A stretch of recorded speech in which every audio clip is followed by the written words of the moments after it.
I'm Bob Walker. Been guiding Bent Creek Lodge for 29 years.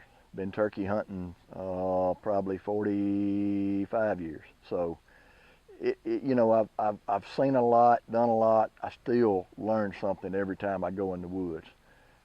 People ask me, said, you know, when do you decide to let your hunter shoot?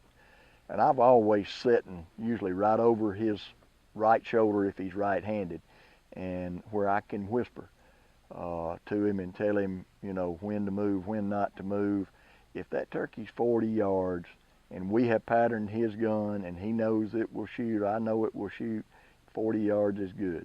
Now, I would lots rather have that turkey's head stretched up. I don't want him in a strut with that head all balled up. I want him stretched up. So usually what I'll do is I'll say, okay, when I yelp, he's going to stretch up, and let him stretch up. And I always say aim right there below the red, right at the bottom of his wattles, right at the bottom of that red.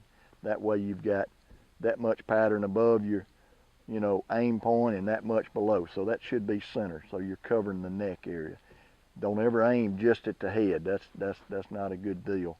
But once we're in the clear out there, and it doesn't have to be perfect clear, but you don't want any big trees or little saplings between you and that. So try to make it be in the open.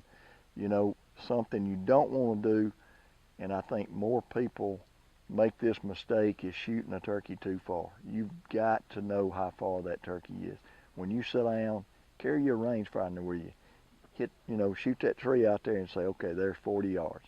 And when he gets inside that, you're good. After that, past that, I'm telling you, you run a chance of wounding that turkey, boogering him up, and letting him get away. And that's not what you want. You can always hunt him again if he doesn't come in. But if you booger him up, he's done.